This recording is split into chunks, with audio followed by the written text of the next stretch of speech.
नमस्कार दोस्तों, कैसे हो आप सब? एक बार फिर आ गई हूँ मैं यानी आपकी स्टोरी टेलर आदि, नायाब और नूर की कहानी लेकर। तो चलिए हमारी कहानी की शुरुआत करते हैं। तो पिछले एपिसोड में हमने देखा था कि बस्साम नायाब एक अजीब-सी कश्मकश में थी, है ना? जहाँ एक तरफ उसके दिल के किसी कोने में खुशी तो थी, लेकिन वहीं एक और हल्की-सी सहमी हुई-सी और थोड़ी-सी बेचैन, थोड़ी-सी परेशान नायाब अपने ही ख़यालों में घूट रही थी। लेकिन उसके बाबा का आशीर्वाद यानी वेंकटेश का आशीर्वाद उसके सिर पर था, जिसे वो महसूस कर सकती थी। जैसे कोई अदृश्य हाथ उसकी पीठ थपथपा रहा हो और कह रहा हो कि मैं हूँ तुम्हारे हर दुविधा में, मैं हूँ तुम्हारे जीवन के हर पड़ाव में। लेकिन तभी तभी माँ की चिंता और उनकी बातें नायाब के भीतर धीरे-धीरे जड़ें जमा रही थी। नायाब वो सोच रही थी कि ये खुशखबरी माँ को मैं कैसे बताऊँ? मैं कैसे बताऊँ कि मेरा स्कॉलरशिप क्लियर हो चुका है?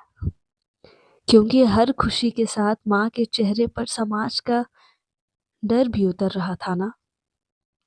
और देखते ही देखते नायाब की इसी उधेड़-बुन में दिन बीत गया और फिर रात हो गई। घर में खाने की थाली सजी, सब एक साथ बैठे वैसे ही जैसे हर रोज बैठा करते थे। लेकिन आज नायाब के हाथ थोड़े कांप रहे थे। उसने धीरे से अपनी माँ का हाथ पकड़ा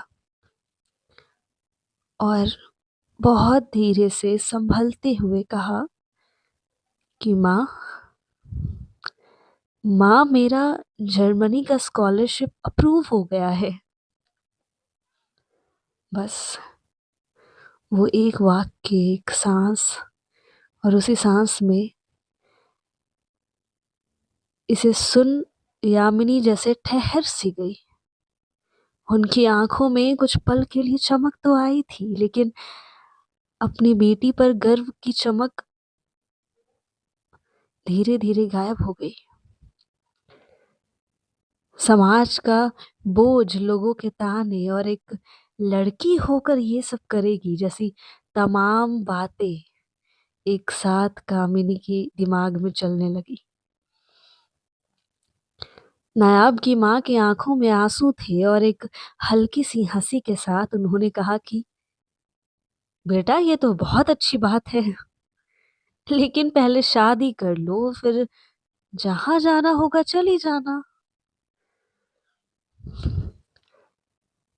यकीन मानो, ये सिर्फ नायाब की माँ के शब्द नहीं थे। ये शब्द किसी खंजर की तरह नायाब के सपनों और उसके अस्तित्व के बीच आ रहे थे।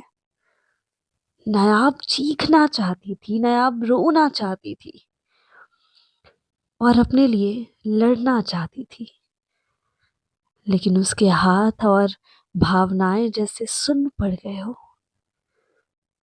चारों तरफ केवल चुप्पी ही बिखरी हो। इसी बीच उसने प्लेट जमीन पर गिरा दी और धमाके की आवाज पूरे घर में गूंज गई। और जितना भी उसके मन में भरा था बस एक चीख में बाहर निकला कि माँ बस, आप होंगी समाज की ठेकेदार, लेकिन ये ठेकेदारी की उम्मीद आप मुझसे मत रखिए। पहली बार नायाब ने इस तरह अपने लिए आवाज उठाई थी, एक कांपती हुई और गुस्से से भरी आवाज के साथ वो वहां से निकल गई। वो घर से बाहर चली गई और सारा घर स्तब्ध रह गया। नायाब की आंखों में आंसू थे, बाल उलझे थे, चेहरे गुस्से से लाल थे और भीतर भीतर से वो पूरी तरह टूट चुकी थी और बस चली जा रही थी अंधेरी सड़क पर आधी रात में। कदम अपने आप बढ़ रहे थे और दिल और दिमाग दोनों हजारों सवालों के साथ नायाब को पल पल और भी कमजोर कर रहे थे। और न जाने कैसे कैसे उसके कदम अचानक रुक गए, वो भी नम्रता के घर के सामने। कहीं न कहीं उसे लगा कि शायद ये दर्द वही समझ सकती है। वो उसे गले लगाना चाहती थी, उसके सामने बस रो देना चाहती थी और वो सब कह देना चाहती थी जो इतने समय से उसने अपने भीतर दबा रखा था। फिर भी उसने हिम्मत की और दरवाजे पर वो जैसे ही नॉक करने वाली थी, उसने बगल की खिड़की से घर के भीतर देखा,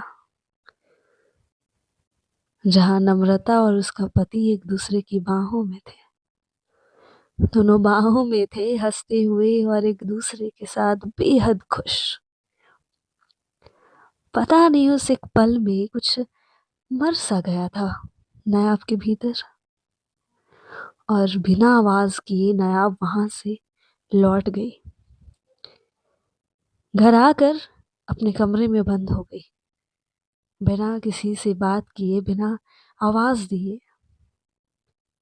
उस रात वो इतनी दर्द में थी कि उसके सारे आंसू जैसे सूख चुके थे। उसने नम्रता से जुड़ी हर चीज उसी वक्त जला दी, तस्वीरें, खत, कागज, छोटे मोटे गिफ्ट्स, सभी चीजें, यहाँ तक कि उसकी सारी यादें। इन सब के बीच नायाब कब सो गई उसे मालूम ही नहीं पड़ा। अगले दिन फिर सुबह हुई और आज की इस रोशनी में कल के दर्द का रंग भी था। कहीं कहीं एक हल्की सी उम्मीद भी थी कि शायद कुछ अच्छा हो। नायाब उठी, उसके चेहरे पर कोई भाव नहीं थे, जैसे कुछ शायद हुआ ही ना हो। क्योंकि कभी कभी ना दर्द इंसान से भाव छीन लेता है। वो उसी वक्त नहाने गई, आंखें थोड़ी नम थी, सफेद टी शर्ट भीगे शरीर से चिपकी हुई थी, बाल सुनहरे लग रहे थे। खुद को समेटा, एक नजर आईने में खुद को देखा और बिना कुछ सोचे बैग उठा लिया। किसी को कुछ नहीं बताया, बस सारे डॉक्यूमेंट्स तैयार किए और अगले दिन की टिकट फाइनलाइज की, हैदराबाद से जर्मनी के लिए।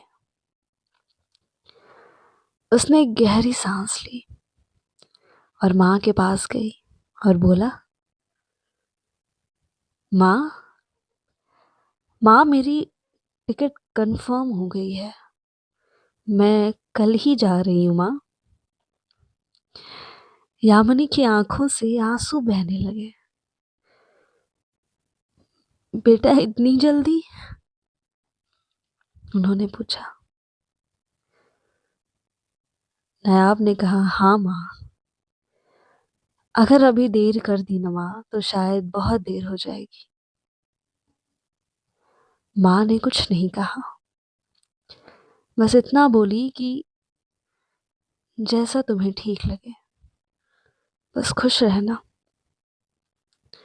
और नायाब तब समझ गई कि विदाई सिर्फ घर से नहीं थी, ये विदाई एक पुराने दर्द से थी।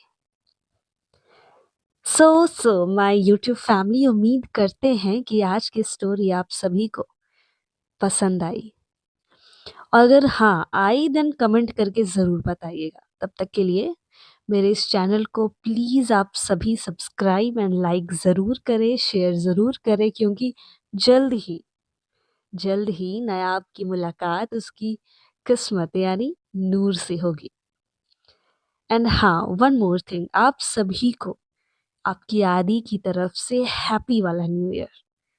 हमेशा खुश रहें, हमेशा मुस्कुराते रहें और हमेशा खुद के लिए खड़े रहिए। जल्द मिलते हैं एक नए एपिसोड के साथ, तब तक के लिए हैप्पी न्यू ईयर।